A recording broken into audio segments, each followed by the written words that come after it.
Good morning student. Vidya Bharati public senior secondary school के YouTube channel पर आपका स्वागत है। और आज आप लोग देखेंगे मृदा में नमी के आधार पर। कल आपने पौधों के आधार पर सिंचाई का समय निर्धारण किया था। आज सेकंड नंबर पर टॉपिक है हमारा मृदा नमी के आधार पर सिंचाई का निर्धारण करना। ठीक है ना बेटा। तो अपना जो बिंदु है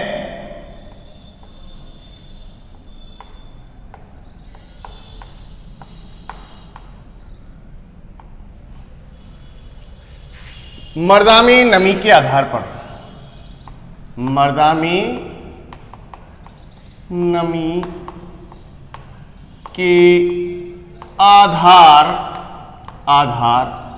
पर, ये हमारा हेडिंग है बेटा। आपने पहली सिंचाई का निर्धारण कर दिया है पौधों के आधार पर, जिसमें आप लोग पौधे की बाह्य स्थिति जानकर, पौधे की पत्ती का तापमान जानकर और पत्तियों में उपस्थित पानी के आधार पर आपने सिंचाई का निर्धारण किया है। दूसरा बिंदु था, वैसे हमारा थर्ड टॉपिक है मृदा नमी के आधार पर सिंचाई का निर्धारण करना। जिससे पहले आप लोग कुछ बिंदु हैं उनके बारे में जानकारी प्राप्त करें। क्षेत्र क्षमता, क्षेत्र क्षमता, क्षेत्र क्षमता, फील्ड कैपेसिटी, फील्ड कैपेसिटी। ठीक है बेटा। इसके बारे में कई बार परिभाषा पूछ ली जाती है और बच्चे गलत कर देते हैं कि क्षेत्र क्षमता किसे कहते हैं। इसके बारे में जानकारी प्राप्त करें। मृदा में उपलब्ध जल की, मृदा में उपलब्ध जल की ऊपरी सीमा को क्षेत्र क्षमता कहते हैं। ऊपरी सीमा को क्या कहते हैं? क्षेत्र क्षमता कहते हैं। तो देखना, मृदा में उपलब्ध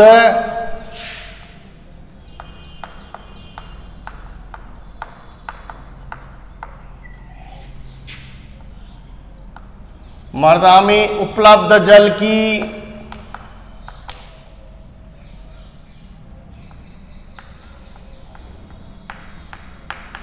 ऊपरी सीमा को क्षेत्र क्षमता कहते हैं।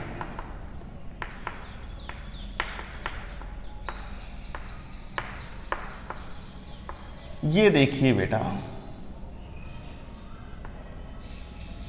कहते हैं यहां पर आपने क्षेत्र क्षमता की, फील्ड कैपेसिटी की आपने डेफिनेशन देखी है कि मृदा में उपलब्ध जल की ऊपरी सीमा को हम क्या कहते हैं? क्षेत्र क्षमता कहते हैं। इसकी जानकारी होना बहुत अति आवश्यक है, अन्यथा आप लोग सिंचाई का समय निर्धारण नहीं कर सकते हैं। ठीक है ना। इसके बाद में देखना, सेकंड बिंदु है स्थायी म्लानी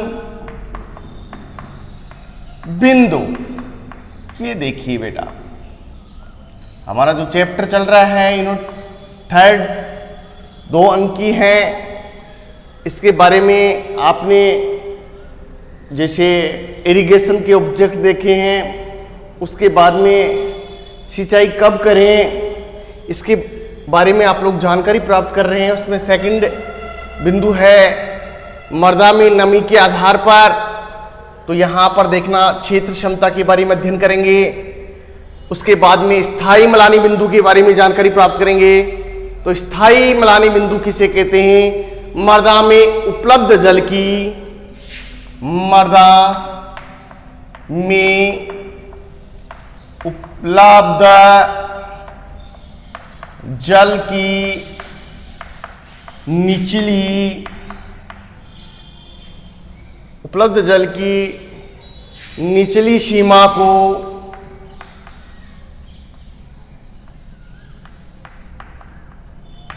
सीमा को स्थायी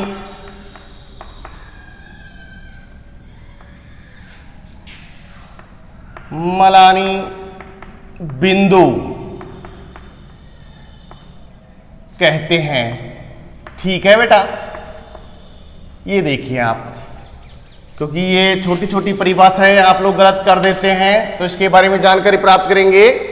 स्थायी मलानी बिंदु, जिसको आप लोग यहाँ पर मलानी आते ही समझना कि जब पौधा मुरझा जाए, एक ऐसी स्टेज आ जाती है जिसके अंदर पौधा मुरझा जाता है और उस समय पौधे में सिंचाई नहीं की जाती है तो फसल का उत्पादन डाउन हो जाता है। इसलिए बेटा आपको इस अवस्था में पानी देना अति आवश्यक होता है, जिसको आप लोग स्थायी मलानी बिंदु के नाम से जानते हैं।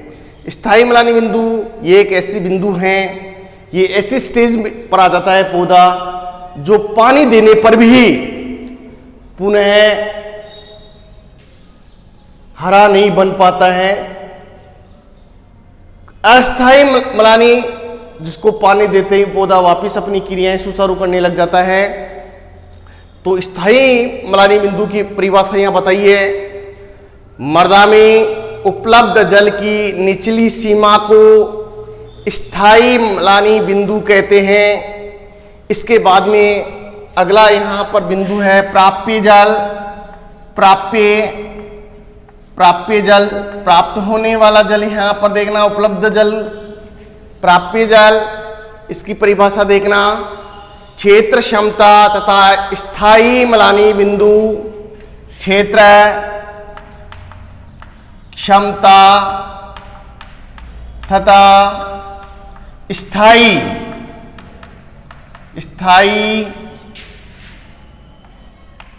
मलानी बिंदु, ये दोनों के बीच का है ये प्राप्य जल, क्षेत्र क्षमता तथा स्थायी मलानी बिंदु के मध्य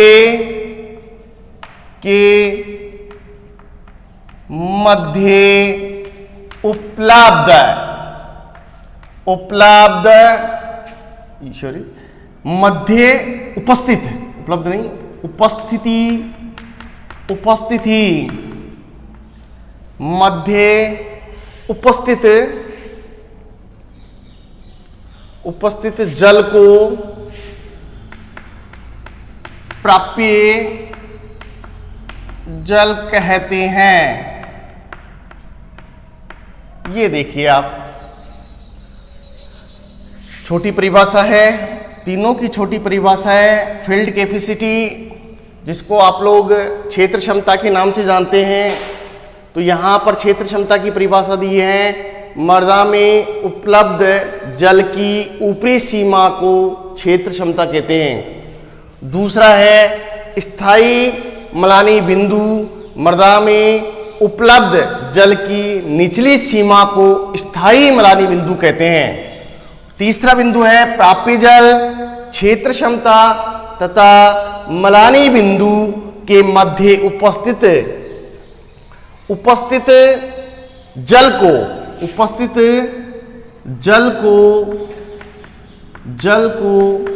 प्राप्य जल कहते हैं। इसके बाद में देखेंगे आप लोग फसलों में सिंचाई कितनी करें, ये भी हमारे बिंदु आता है मस्तिष्क में। फसलों में सिंचाई कितनी करें,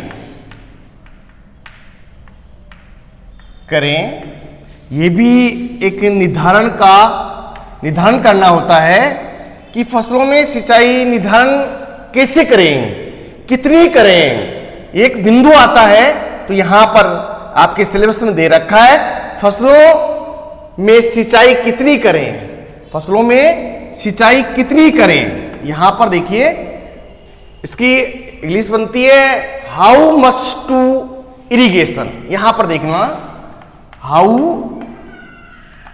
मच टू इरिगेशन, ये देखिए, यहां पर देखेंगे हाउ मच टू इरिगेशन, फसलों में सिंचाई कितनी करें। यहां पर देखिए आप लोग, विभिन्न फसलों की जल मांग, इसको हम कह सकते हैं फसलों में सिंचाई कितनी करें, भिन्न भिन्न फसलों की हम जल मांग यहां पढ़ेंगे अभी। विभिन्न फसलों की जल मांग, विभिन्न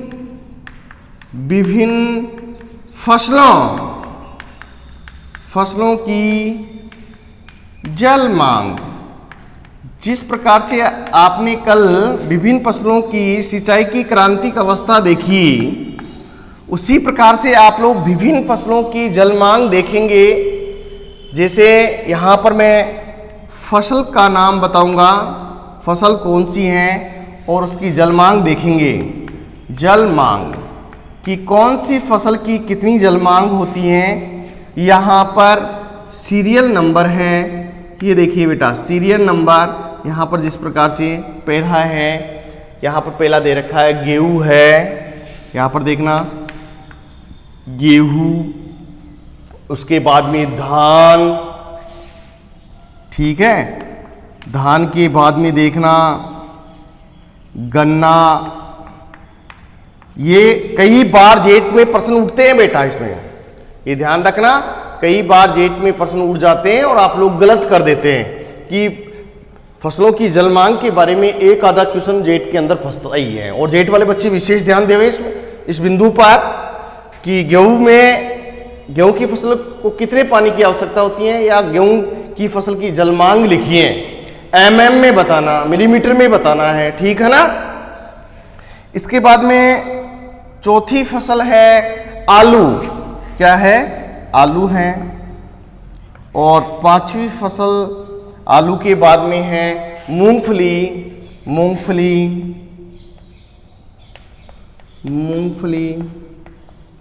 6 नंबर पर कपास और 7 नंबर पर कपास के बाद में आता है सोयाबीन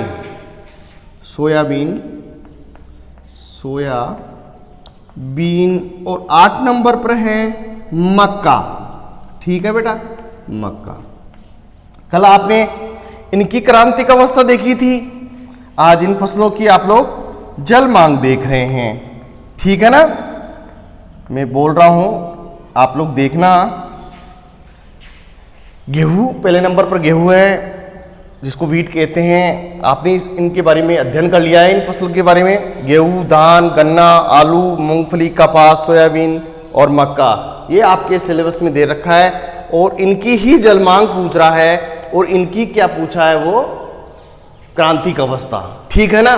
तो आप लोग गेहूं की जल मांग देखेंगे, आप लोग 450 से 650, 450 से 650 mm लिख दीजिए आप लोग। ये जल मांग है वो mm में बतानी है आप लोग सभी फसलों की।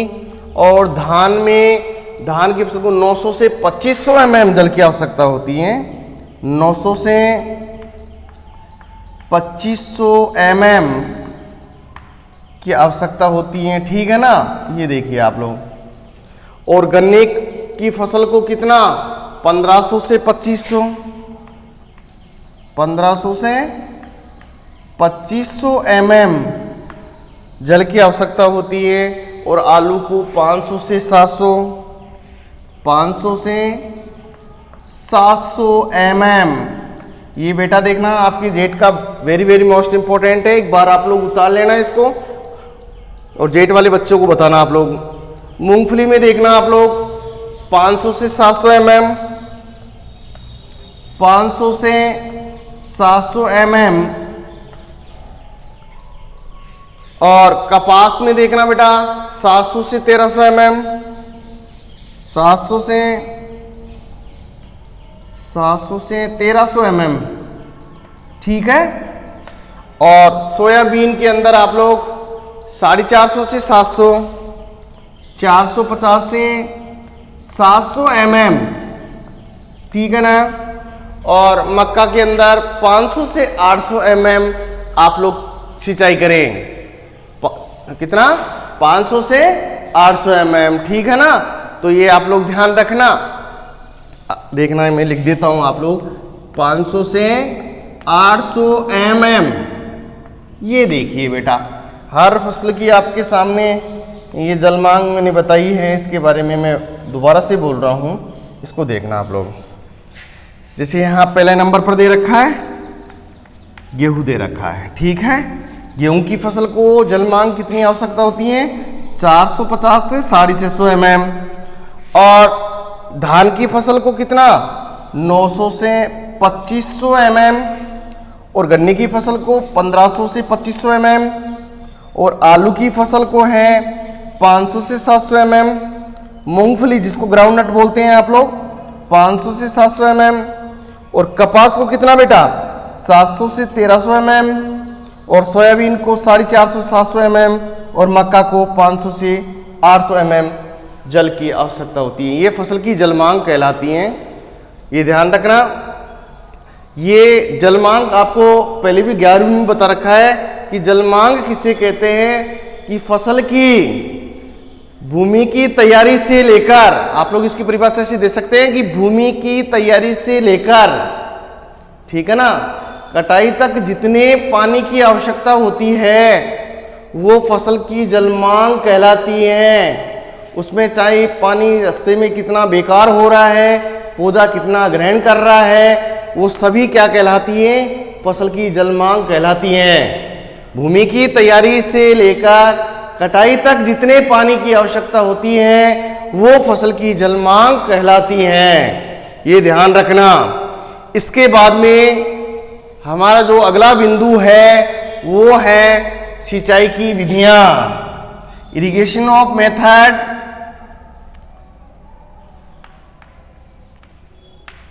इरिगेशन ऑफ मेथड, ये देखिए बेटा, सिंचाई की विधियां, सिंचाई की विधियां।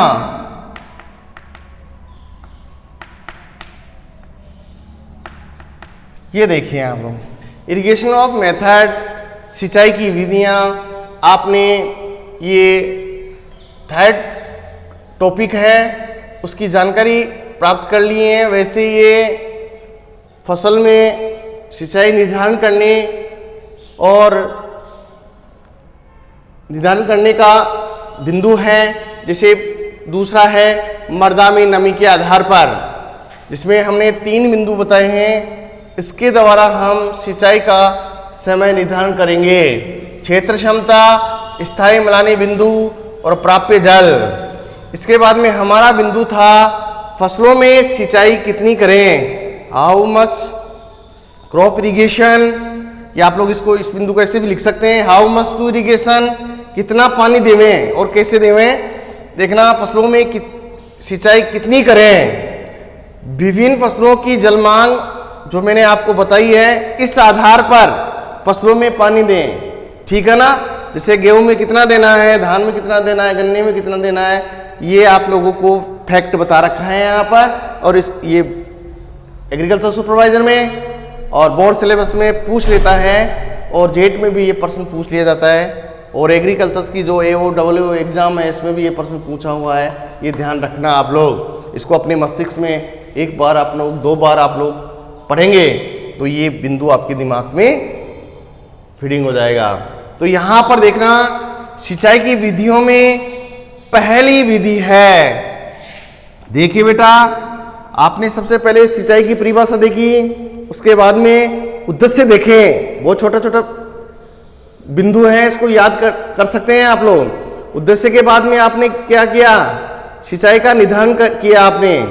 उसके बाद में सिंचाई का निर्धारण करने के बाद में क्या किया आपने, फसलों में सिंचाई कितनी करें, ये भी बिंदु बनता है। उसके बाद में आपने क्या किया कि सिंचाई की विधियां कौन कौन सी हैं जिससे हम फसल को पानी दे सकें।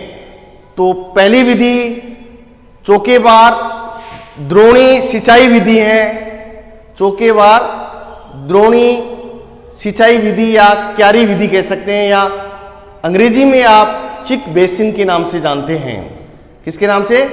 चिक बेसिन, ठीक है ना।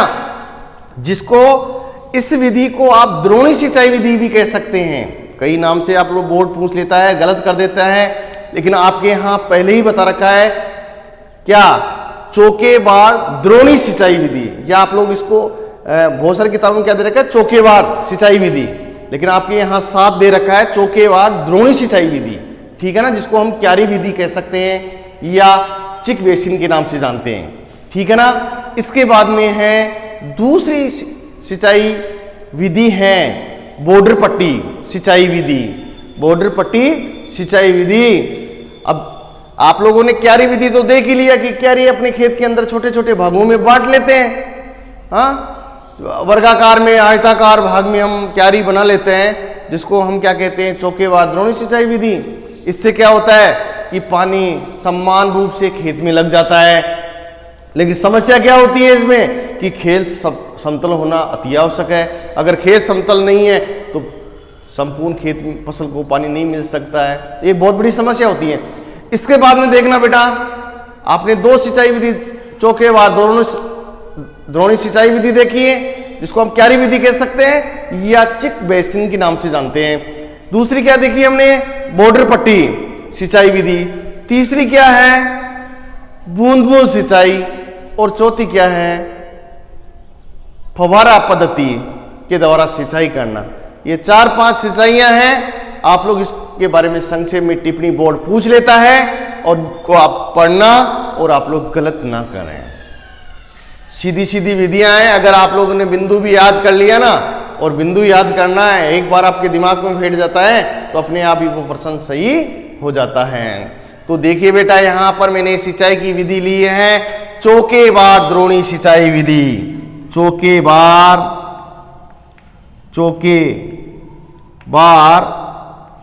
द्रोणी सिंचाई विधि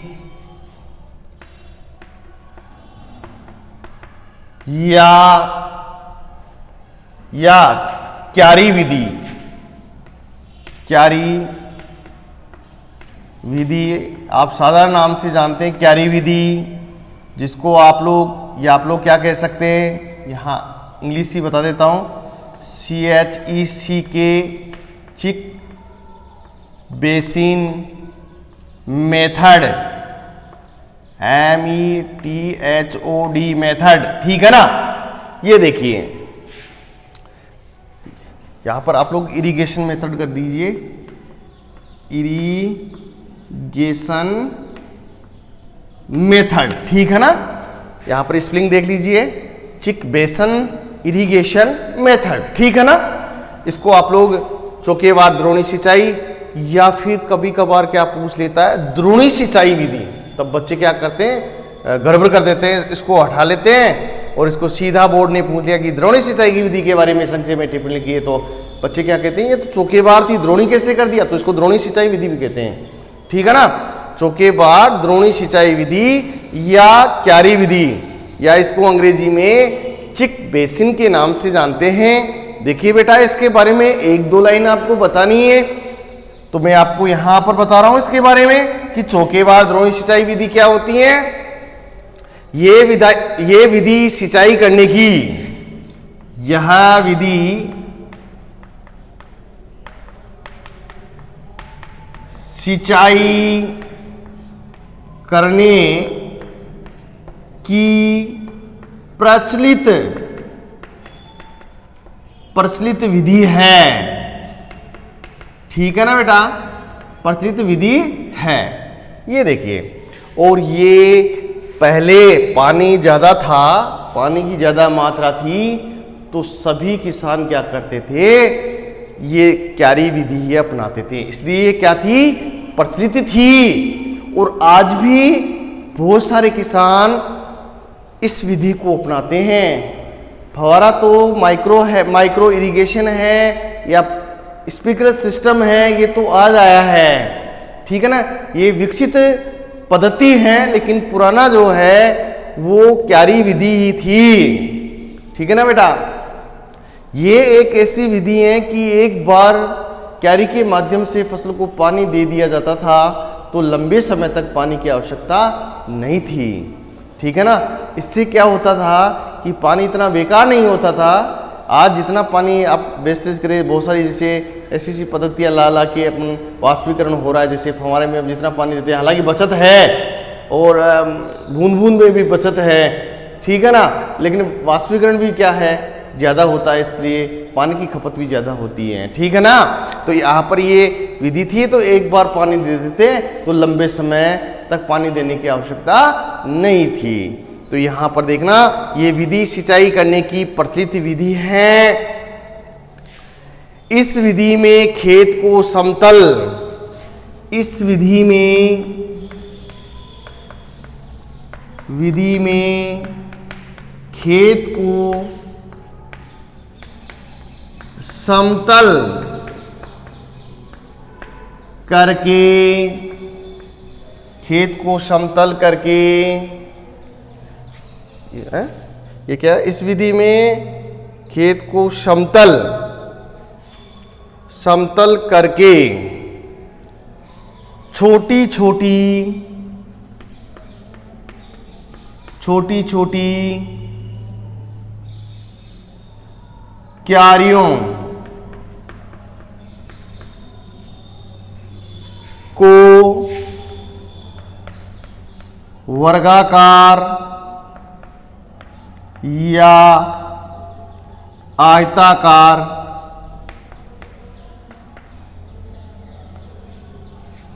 इस विधि में खेत को समतल करके छोटी छोटी क्यारियों को वर्गाकार या आयताकार भागों में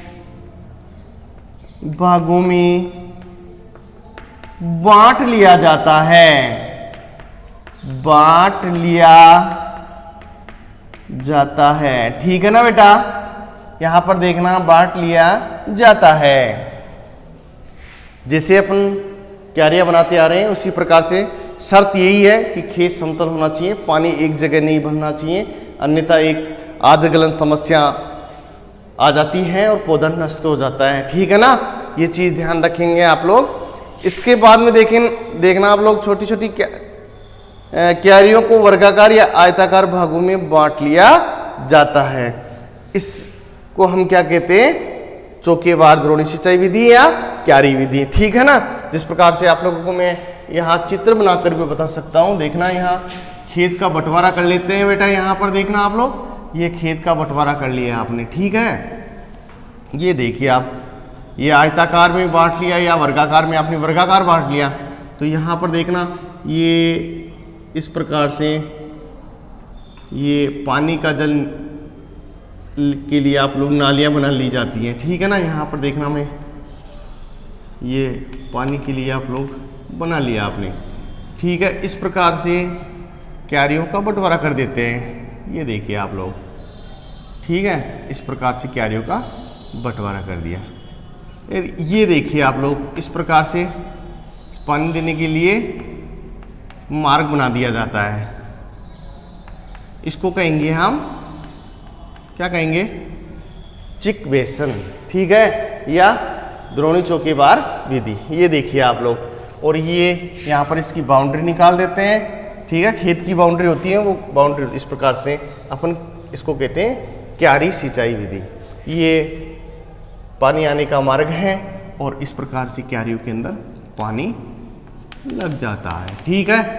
इसी प्रकार से इसमें पानी लग जाता है। ये देखिए आप लोग, ये मार्ग है, मार्ग के अंदर पानी इस प्रकार से आता जाएगा और क्यारियाँ आसानी से पानी पी लेंगी, ठीक है।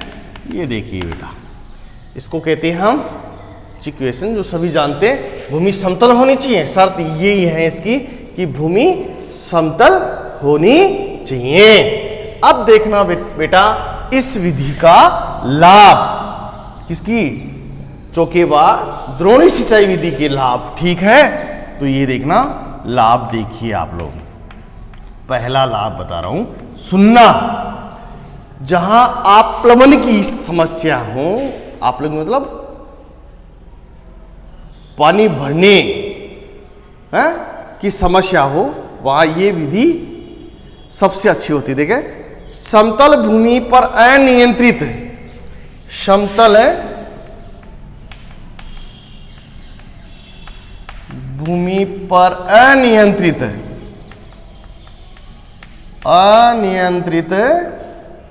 समतल भूमि पर अनियंत्रित आपलन विधि की अपेक्षा आपलवन विधि की अपेक्षा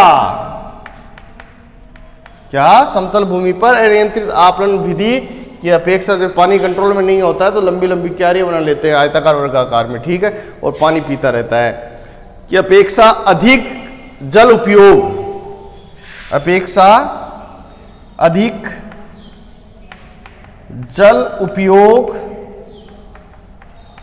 दक्षता अधिक होती है, ठीक है, क्या जल उपयोग दक्षता प्राप्त की जाती है, ऐसे कर सकते हैं, दक्षता प्राप्त की जाती हैं। आप लोग इसको दोबारा देखिए, समतल भूमि पर अनियंत्रित आपलन विधि की अपेक्षा अधिक जल उपयोग